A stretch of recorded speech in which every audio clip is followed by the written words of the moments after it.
All right, ladies and gents, welcome to today's video. My name is Taylor Benchard, and we're going to talk about the mindset shift that I think everyone needs to go through to go from a six-figure agency to a seven-figure agency. Now, keep in mind, our agency is barely seven figures. Last month, we did about $115,000 in revenue, and we've been consistently over six figures per month.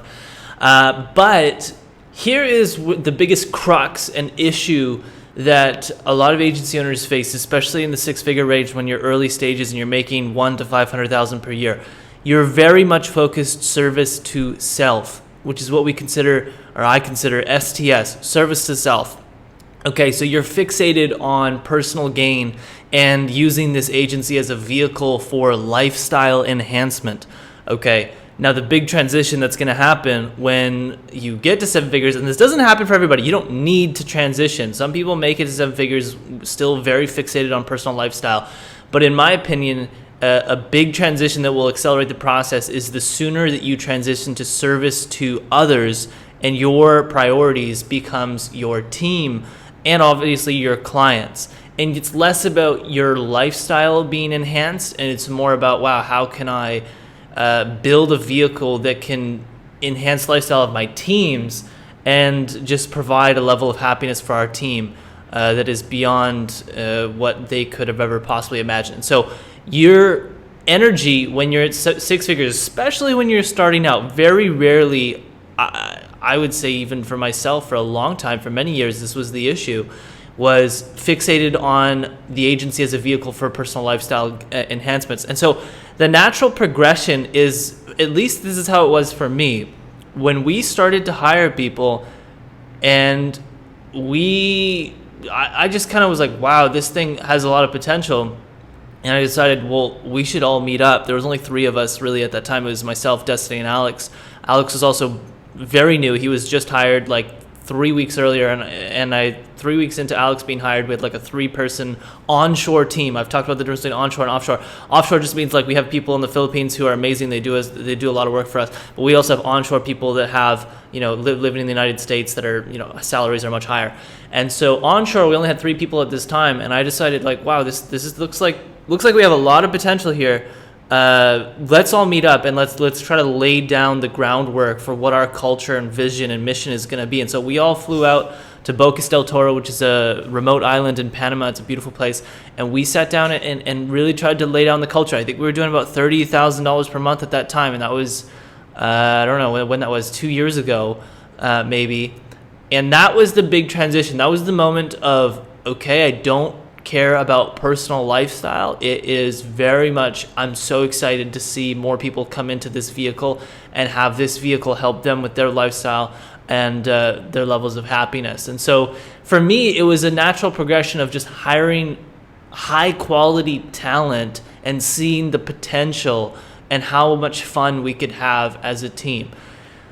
That never hit me for years because we had never really, I was pretty young, 19, 20 years old, very new to life in the sense that I had just moved out of my parents' bedroom and moved to Panama. So I moved out and I just left countries into a country I'd never known. So I was pretty immature at that time. I had a lot of ego, I was pretty naive, and there was a lot of maturing that needed to happen for myself personally.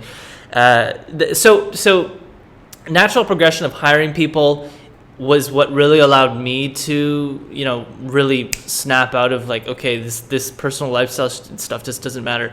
And it's actually much cooler and will probably grow much faster if we focus on the team. And so that's what we've tried to do. And we're trying to always get better at it. And yeah, last month we did about $115,000 in revenue. So we've grown significantly. We've more than tripled in the last 2 years, which is amazing.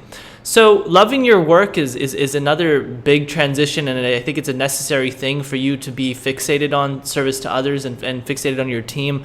If you really don't like what you're doing, it's an issue. I've talked about it in a previous video before. If you want to search the channel for something like falling in love with your work, or just search the channel, search the keyword love, and it should come up. But for me, I had many burnouts, and it was a love-hate relationship with our agency for a long time until we got people that were what I would consider high-quality talent and when we built and started to lay the groundwork for our culture. And when you actually meet people, as a remote team, I was basically by myself for a long time, and there wasn't too much of it was kind of lonely, so to speak, and so that can do something to your mindset as well. Final piece, building an epic culture. So, hiring great talent, building an epic culture, loving your work, these three things will help you transition to an STO mindset, service to others. And a big piece of this is just personal development. A lot of the books behind me are personal development books. I don't read as much as I used to. I would love to read more. But I spent a ridiculous amount of time working on personal development and maturing through the years of, 19 to 21, 22.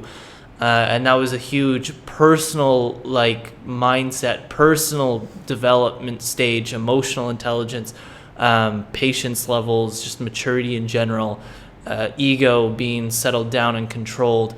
A lot of that stuff also really helped me get out of the focus on myself and the personal gain lifestyle stuff into loving the team and developing a vehicle that can make everybody really happy, and we can come together as a team and dominate the market. So very fun.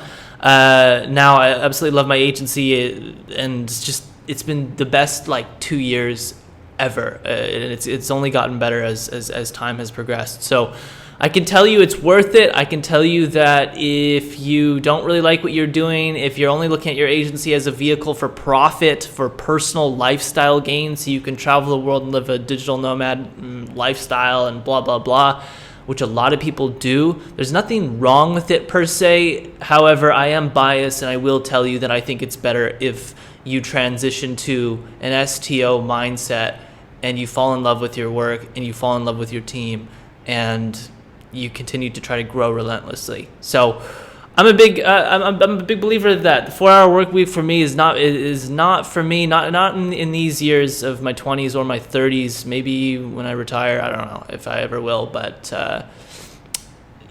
that's kind of the brain dump and the rant.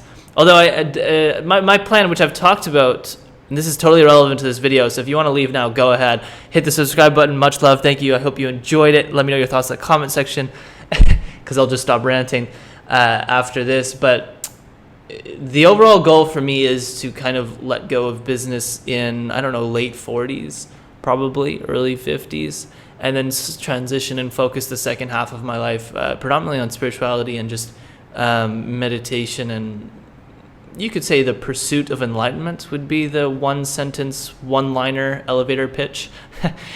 But yeah, just in general, I really think when you fall in love with your work and you fall in love with your team, your levels of happiness will be much higher than, traveling around the world by yourself and you're the only one who's really ultimately benefiting from the agency. Because I do see a lot of people who they have small 5, 6, 7-person teams, and they make $50,000, $60,000, $70,000 a month, and the founder is basically taking a lot of the profit for themselves. And yes, the people in the company are probably pretty happy, decently happy, but there isn't really a very established culture. There isn't really a founder who truly cares and is 100% all in on trying to make a vehicle that is ideal for enhancing the happiness of everybody on the team. And typically speaking, from what I've seen normally, it's just self-centered STS. So anyways, the rant is over. Those are 3 things that can help you transition to that mindset. And I think it'll really help you get to 7 figures. I think you'll be happier too. So I'm biased. That's my personal opinion. Let me know your thoughts in the comment section below. Much love. Thank you guys so much for watching this video. Ladies and gents, I'll see you in the next video. Hit the subscribe button if you haven't already. It's the only thing I ask of you to do for all this free content, and it helps me continue to make more content when I see that lots of people are subscribing and enjoying these videos. So much love. Thank you guys so much. Ciao.